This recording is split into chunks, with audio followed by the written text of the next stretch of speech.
Mi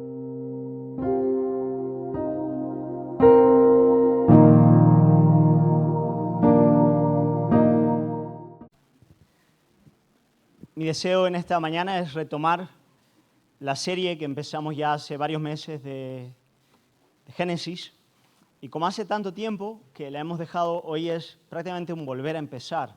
Voy a tener que repetir muchas cosas que ya he dicho anteriormente, pero no porque dude de vuestra memoria, pero dudo de la mía. Así que es necesario repetir para que podamos entrar en el texto.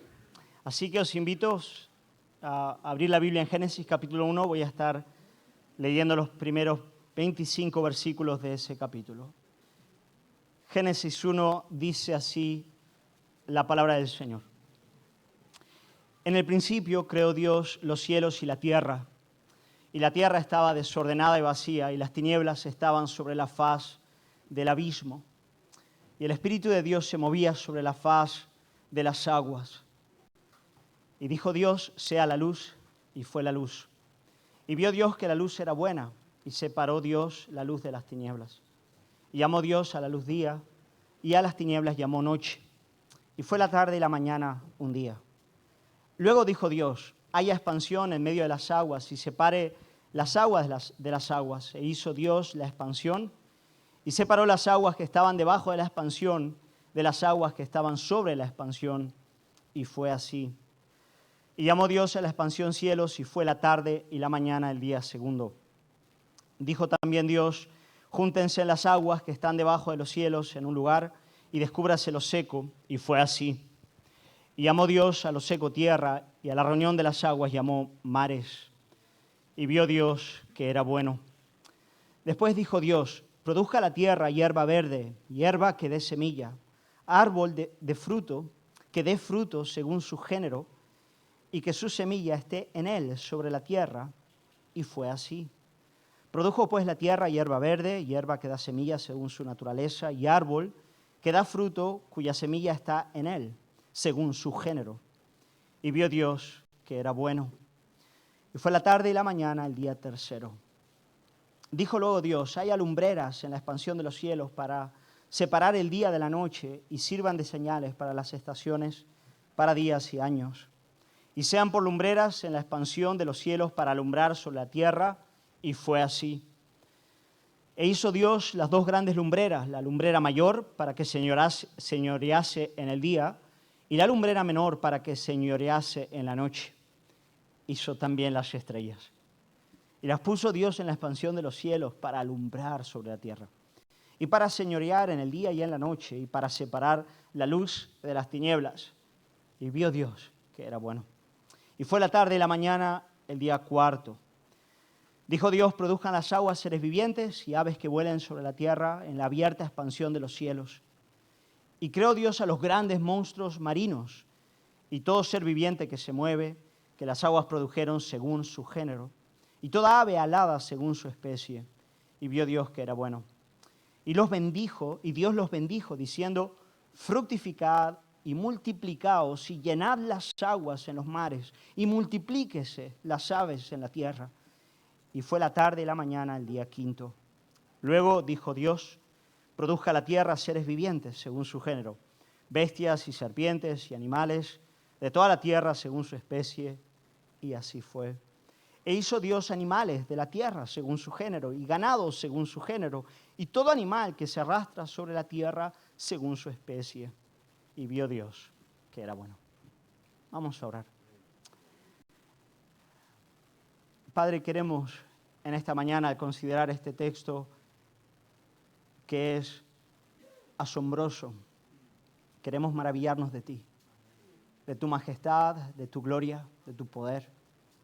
Queremos verte, Padre, como ese Dios que al mismo tiempo que trasciende a toda la creación, es un Dios tan presente en el curso de la historia, en el curso de la gran historia, pero también en el curso de cada una de nuestras historias y cada particularidad que tú ordenas y diriges en nuestras vidas. Ayúdanos a conocerte y que los dichos de mi boca y la meditación de mi corazón sean gratos delante de ti. Rey mío y Dios mío, nuestra roca. Amén.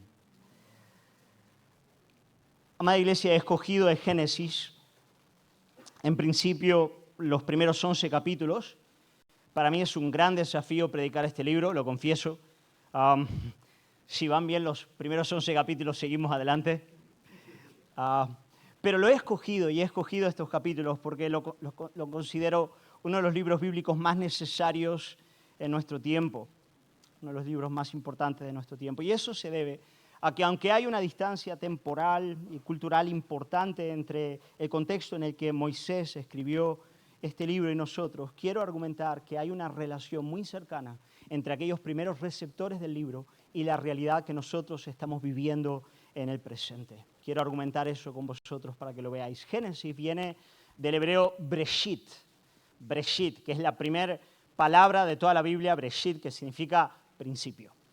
Principio, así empieza la Biblia con esta palabrita principio, y es el primero de los 5 libros bíblicos escritos por Moisés, los que se conocen como el Pentateuco, también se conocen como la Ley o la Torá, los primeros 5 libros de la Biblia.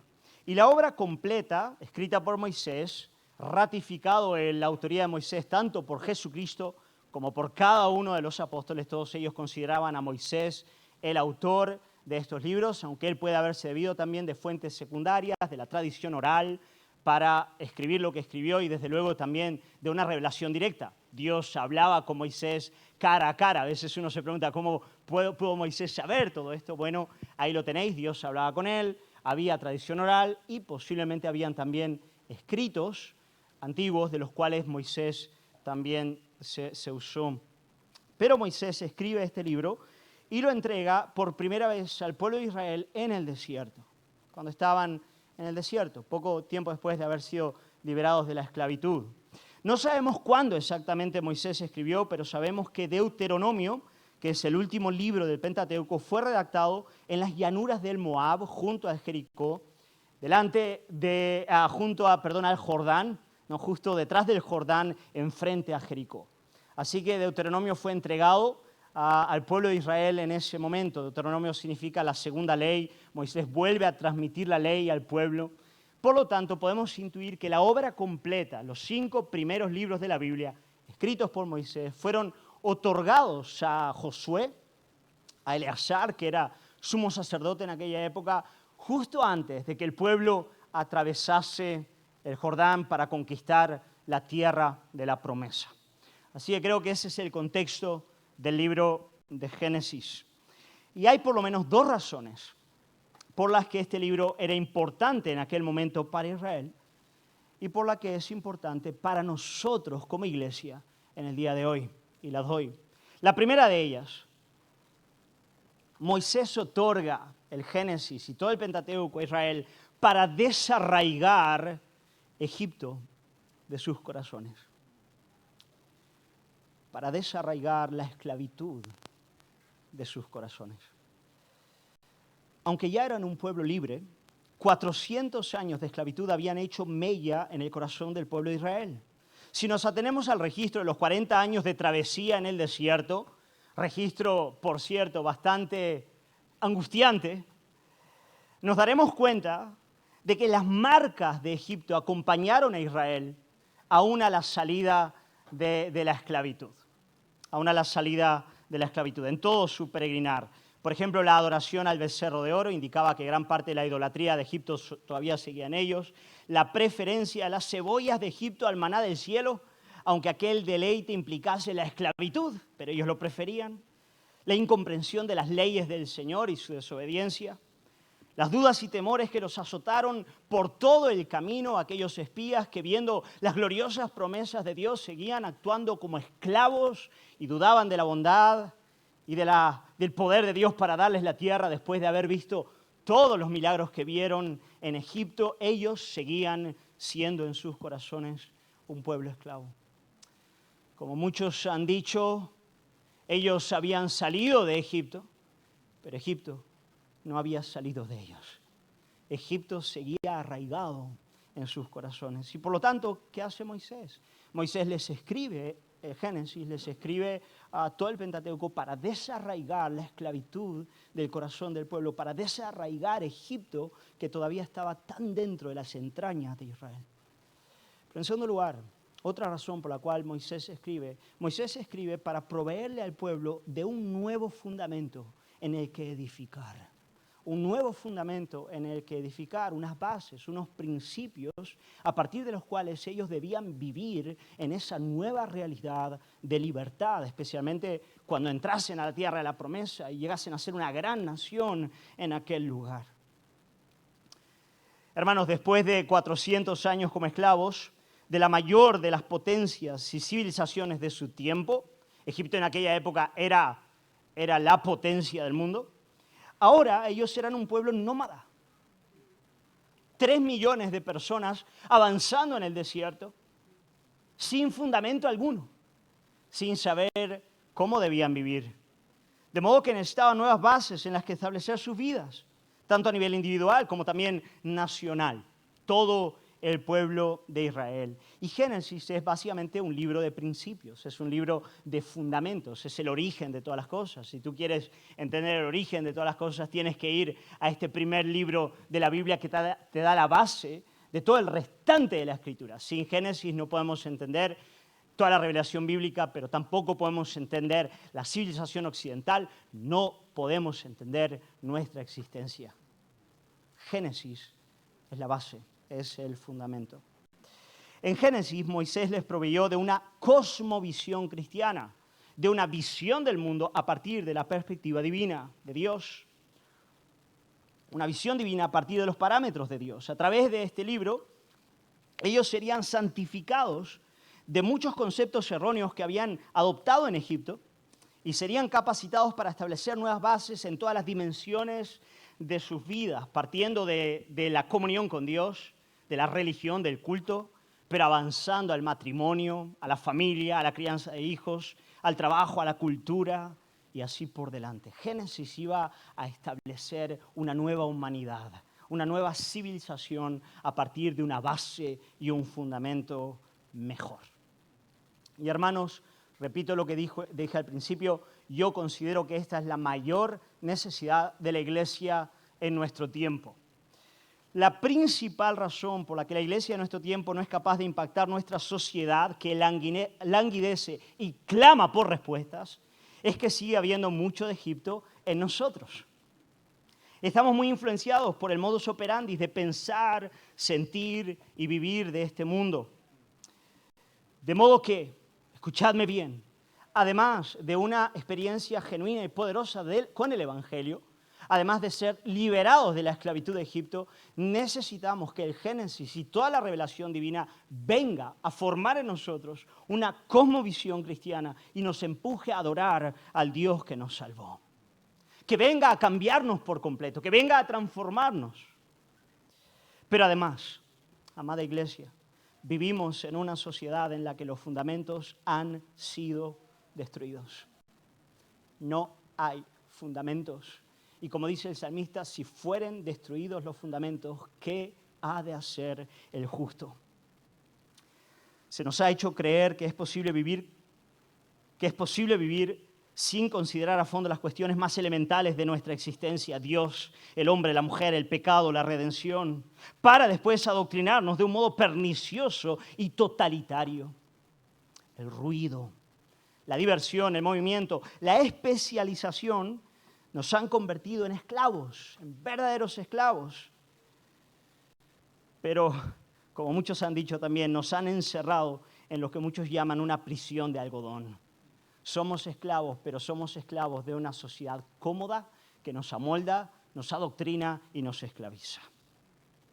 Moisés, inspirado por el Espíritu Santo, le otorgó el libro de Génesis al pueblo de Israel y a nosotros para liberarnos, para darnos libertad. Jesús dijo, y conoceréis la verdad, y la verdad os hará libre. Fijaos qué interesante, no es un sistema político lo que nos libera, ni una religión, no es un libro de autoayuda, no es un coach ni un psicólogo. Jesús dice, y conoceréis la verdad, y la verdad os hará libres. ¿Y qué hace Moisés? Moisés nos otorga, repito, una cosmovisión, una visión del mundo bajo los parámetros divinos para liberarnos de la esclavitud y establecernos en una nueva sociedad, en una nueva humanidad, en un nuevo mundo. Eso es lo que hace Moisés. que en efecto no es del todo un nuevo mundo, es el viejo mundo que se rompió a causa del pecado. Es el mundo de Dios, el mundo que la serpiente vino a destruir, pero que Cristo ha venido a redimir. El cristiano de nuestro tiempo es llamado a hacer cultura, a hacer una nueva cultura.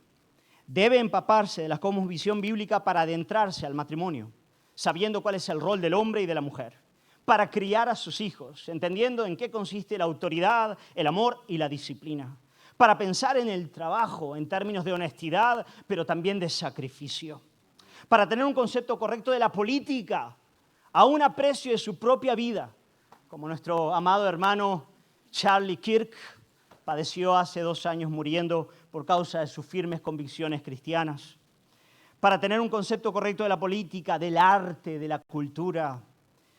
En los días en los que los fundamentos han sido destruidos, tenemos la extraordinaria, pero también peligrosísima oportunidad de edificar un nuevo fundamento. Hermanos, cuando todo ya está roto, no queda otra cosa que volver a edificar en escombros. Y eso es lo que, mira, si tú no te estás dando cuenta de eso, tú no estás viendo la realidad. Tú no te das cuenta en el mundo en el que estás viviendo. Pero hermanos, por un lado es peligroso porque podemos pagarlo con nuestras vidas. Satanás ha hecho mucho estrago al hombre, pero al mismo tiempo tenemos esta solemne y gloriosa oportunidad de brillar como nunca antes, porque si hoy la iglesia vive a partir de los parámetros bíblicos, brillará con una luz sin parangón. Porque al mismo tiempo que no hay fundamentos, la gente está buscando respuestas. Hay gente que está buscando respuestas. Por lo tanto, mi llamado a través de este estudio de la iglesia es responder a lo que dice el profeta Isaías en el capítulo 61, versículo 4, cuando hablando del pueblo de Dios dice: reedificarán las ruinas antiguas y levantarán los asolamientos primeros y restaurarán las ciudades arruinadas, los escombros de muchas generaciones. Yo quiero llamaros como iglesia a poder reedificar donde todo ha sido destruido. Y ese es el propósito de Génesis, darnos principios para una nueva humanidad. Génesis está dividido básicamente en 2 grandes apartados, tomad nota. El primero de ellos, capítulo 1 al 11, donde tenemos lo que se conoce teológicamente como la historia primigenia, la historia de los principios, las grandes primeras historias de toda la humanidad, la caída, la creación, la caída, Caín y Abel, el diluvio, Torre de Babel, para que podamos entender toda la historia primigenia de la humanidad. Pero los capítulos 12 al 50 es la historia de los patriarcas y el llamado específico del pueblo de Israel, a través del cual Dios traería salvación a todas las naciones de la tierra. ¿Cuál es el centro de este libro? Bueno, el centro de este libro es el llamado de Dios a Abraham. Dios llama a Abraham para a partir de él traer redención a todas las naciones de la tierra. Por lo tanto, Génesis capítulo 12 es el clímax, es el centro teológico de todo el libro. Y cuando Dios llama a Abraham, le da 3 promesas. Él hace un pacto con Abraham y le da 3 promesas. La primera de ellas es: yo te voy a bendecir. Es bendición. Y la bendición que le promete es comunión con Dios. Yo voy a restaurar lo que el pecado ha roto. Yo voy a restaurar tu comunión conmigo. En segundo lugar, le promete una tierra. Una tierra. Le dice: yo te voy a dar una tierra. Y si os acordáis, cuando nuestros primeros padres pecaron, ellos fueron expulsados del Edén. Por lo tanto, la promesa a Abraham encuentra eco en la esperanza de toda la humanidad en el Edén. Yo te voy a dar una tierra. Y en tercer lugar le dice: yo te voy a dar un pueblo, una descendencia. Increíble. Ahora bien, hermanos, en la segunda mitad del libro, el pueblo de Israel conocería sus raíces como nación. Toda la historia de los patriarcas les va a enseñar a ese pueblo de Israel en el desierto de dónde venían ellos. Por ejemplo, ¿por qué hemos sido escogidos? Bueno, Génesis va a responder: porque Dios amó a Abraham.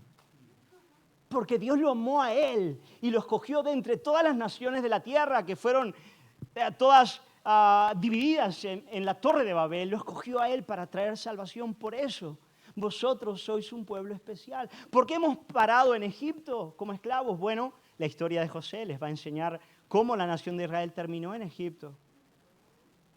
¿Por qué avanzamos a la tierra de la promesa? Porque Dios ha dado a vuestros primeros padres grandísimas promesas.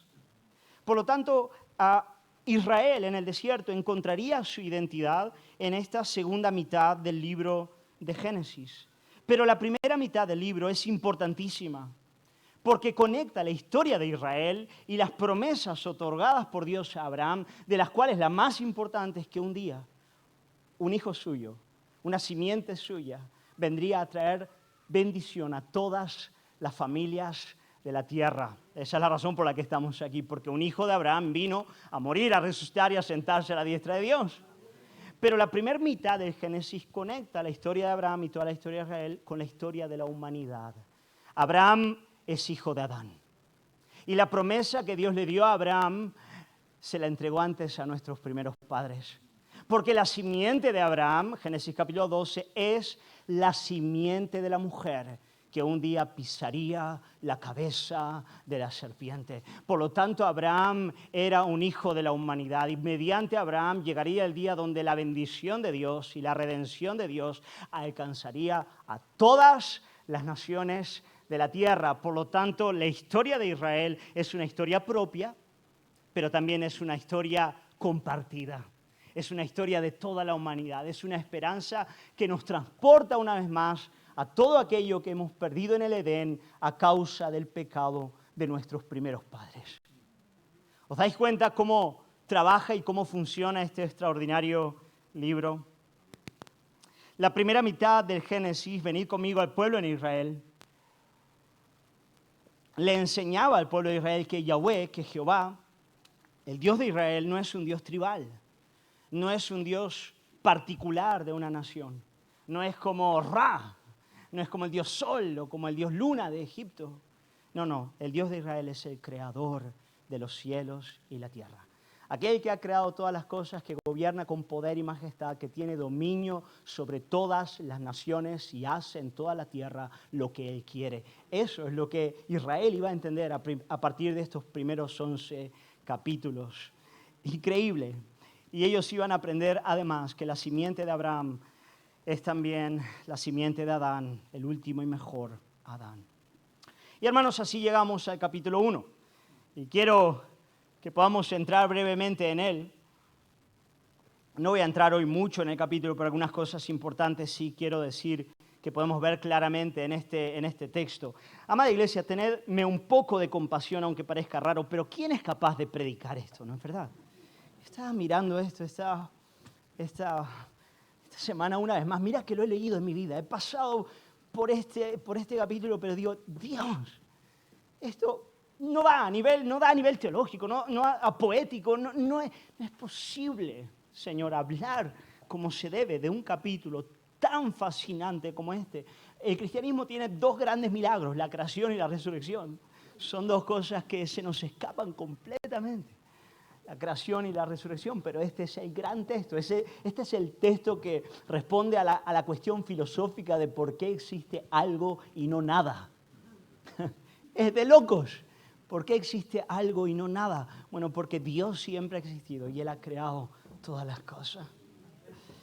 Hermanos, algunas verdades que aprendemos en este extraordinario capítulo, la primera de ellas es que Dios es eterno. Que Dios es eterno.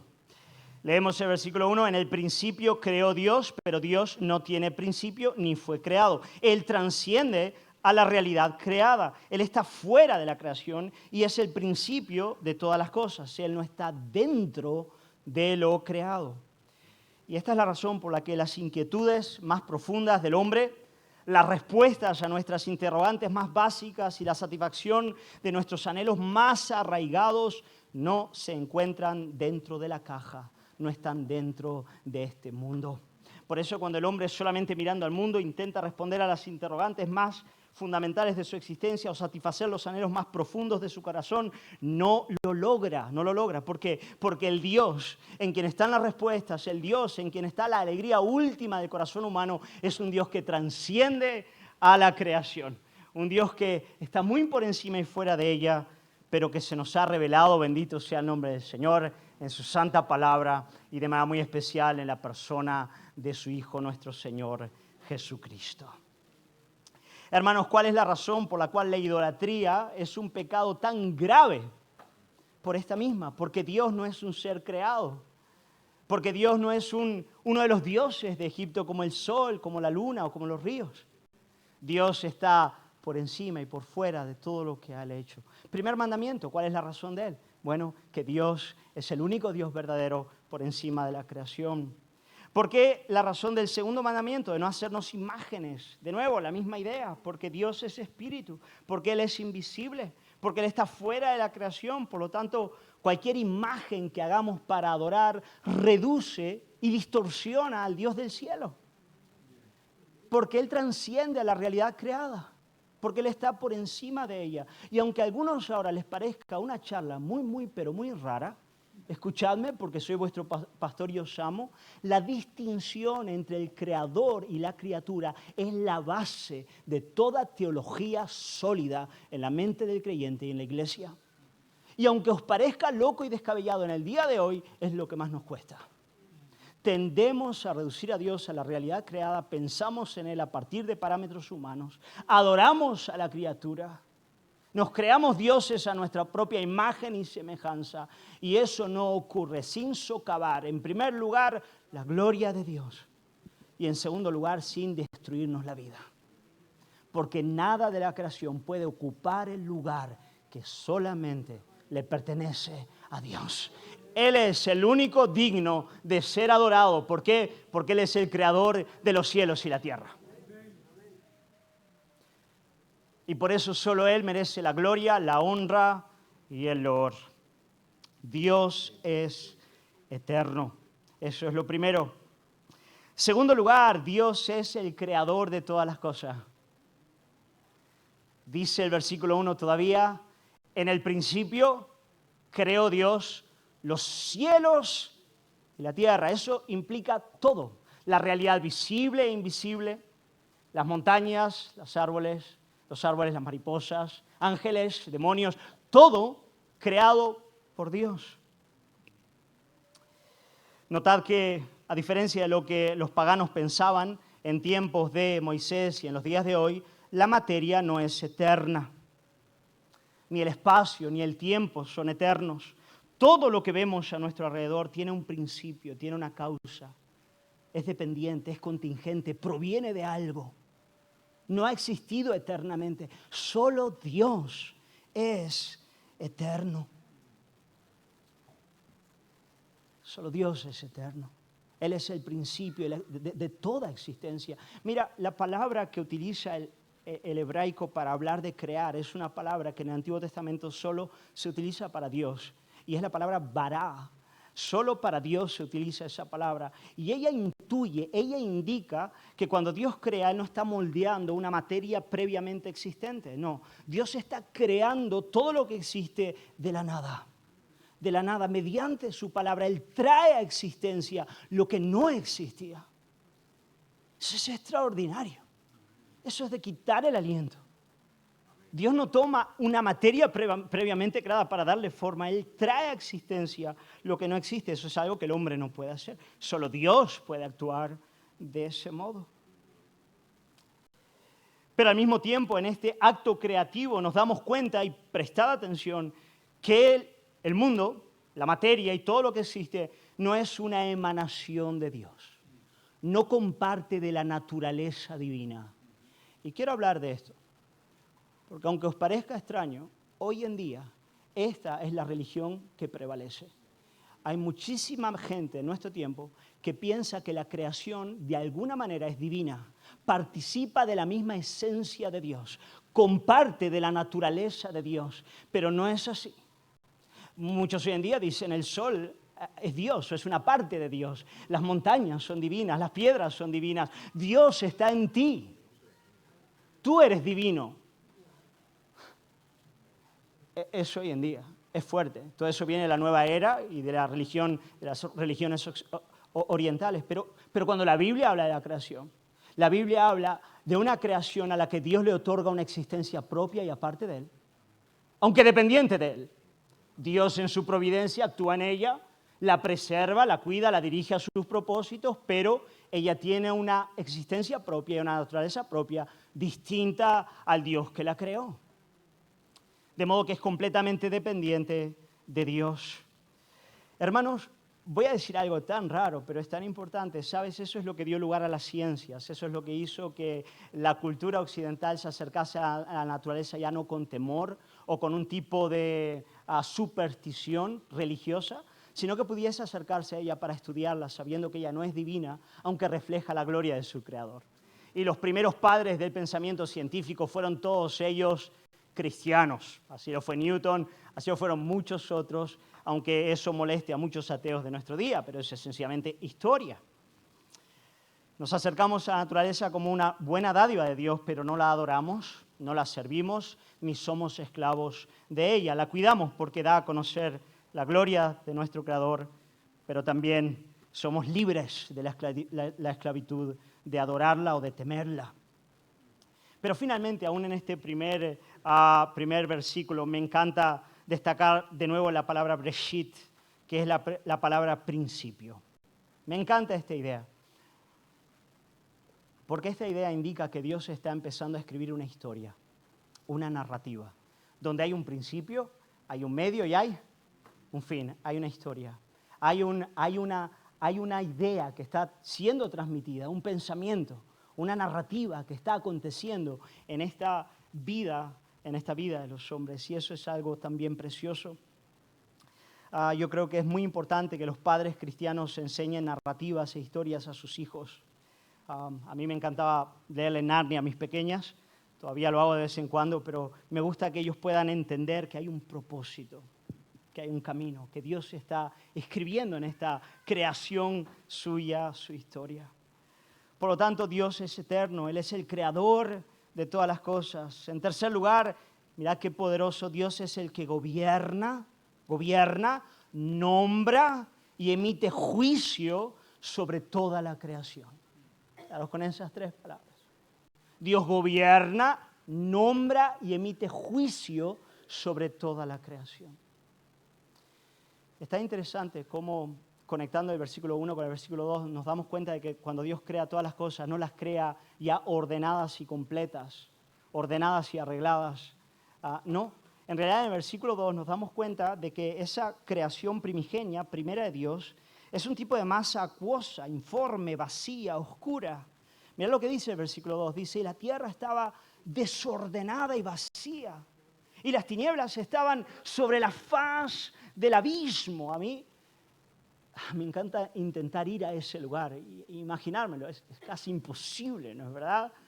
Esa masa informe, acuosa, caótica, desordenada, vacía. Algunos teólogos, al considerar este texto, piensan, bueno, esto se debió a la caída de Satanás. Hermanos, yo no creo que sea así, no creo que la caída de Satanás haya afectado a la creación. La creación fue afectada por la caída del hombre, que era el mayordomo de la creación. Por lo tanto, no, me parece que hay un propósito en el hecho de que Dios se haya creado de este modo. ¿Estáis de acuerdo conmigo en que Dios podía haberlo creado todo desde el principio? Súper separadito, arreglado y completo, ¿no es verdad? Pero Él no lo hace. Lo primero que Él hace es crear esta masa informe, desordenada, vacía, caótica, oscura. ¿Por qué? Os doy mi parecer. La Biblia no lo responde, ella solamente nos presenta esto. Pero yo creo que Él lo hizo de este modo, para que veamos desde el principio que la creación depende del gobierno de la providencia para disfrutar de bondad, belleza y rectitud.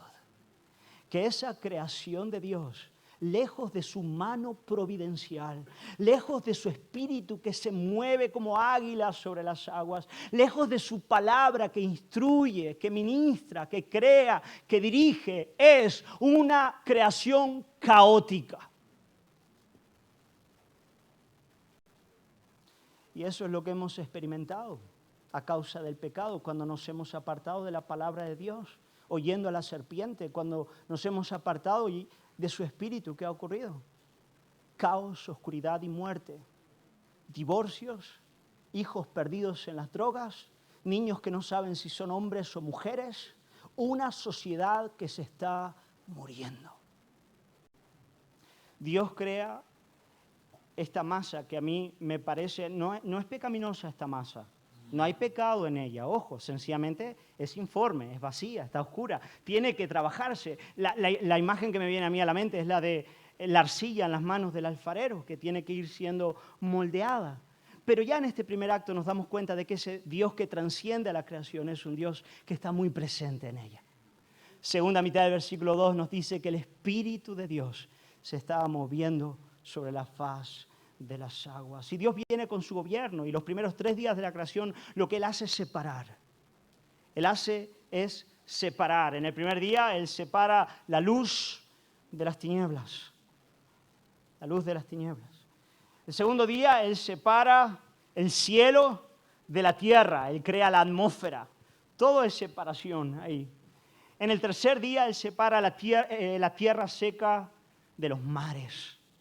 Y Dios lo va separando todo mediante su palabra para después llenarlo todo de plenitud. Ponerle hierba verde, poner el sol en el cielo, poner las estrellas, los árboles, los animales. Primero Él separa y después lo va llenando todo para recordarnos que el mismo Dios de la creación es el Dios de la providencia, el Dios que está presente, muy presente en todo lo que Él ha creado. Eso fue así al principio y sigue siendo así hasta el día de hoy. No tengo tiempo, pero luego sería muy lindo que leyeseis el Salmo 104 para ver cómo Dios actúa en la providencia. Pero es interesante ver que además ese Dios que va separando todas las cosas, Él nombra cada aspecto de su creación, Él les da nombre. Él les da nombre. Y esto también es tan singular. A la luz llama día y a la oscuridad llama noche. Luego llama a la expansión de arriba cielos y a la de abajo tierra. Luego separa la tierra seca, que permanece siendo tierra, de los mares, de las aguas, a las que llama mares. Crea al hombre, lo llama hombre. ¿Qué está haciendo Dios al nombrar? ¿Qué está haciendo? 2 cosas importantes, además de ejercer autoridad, porque el que nombra es el que tiene autoridad. En segundo lugar, Él está otorgando identidad a todo lo que Él ha creado. Él está diciendo, tú eres esto y funcionas para esto. Has sido creado para esto. Puede parecer extraña esta parte del sermón. Bueno, ¿de qué va eso? Bueno, hermanos, no debería. En una sociedad que es incapaz de responder a qué es un hombre o qué es una mujer, en una sociedad que es completamente incapaz de saber la diferencia entre el hombre y la máquina, el hombre y el animal, el hombre y el restante de las cosas, tal vez una de las preguntas más importantes que debemos hacernos es ¿qué dice Dios referente a lo que es ser hombre, a lo que es ser mujer, a lo que es el matrimonio, a lo que es la crianza de hijos, a lo que es el trabajo, a lo que es la cultura y así por delante? Dios es el que define y da identidad a todo lo que Él ha creado. Y el pueblo de Israel conocería su profunda dependencia de Dios para conocerse a sí mismo en la travesía del desierto, al entrar a la tierra, su propósito en la vida, la naturaleza y propósito de todo lo que les rodea. Todo eso lo entendería a partir de la revelación divina y de su palabra. Todo eso les viene por la verdad. Y finalmente, además de Dios separar, crear, dar nombre, Dios emite juicio sobre lo creado. Una y otra vez en el transcurso de estos versículos vemos que Dios dice, en cada etapa progresiva de la creación, Él dice, y vio Dios que era bueno. Y vio Dios que era bueno. Precioso eso, ¿no es verdad? Básicamente Dios es el que define el propósito de lo que hace, el fin para el cual fue creado, y le puede decir esto funciona bien para lo que fue creado. Además esto es bello, es acorde a mi carácter. Hermanos, el que emite juicio referente a la realidad, a lo que es bueno, a lo que es malo, a lo que es correcto, a lo que es incorrecto, es Dios y no el hombre. Y eso choca de frente con nuestra sociedad. Hoy vivimos delante de un hombre que cree que tiene la prerrogativa de decir por sí mismo qué es bueno y qué es malo para su propia vida.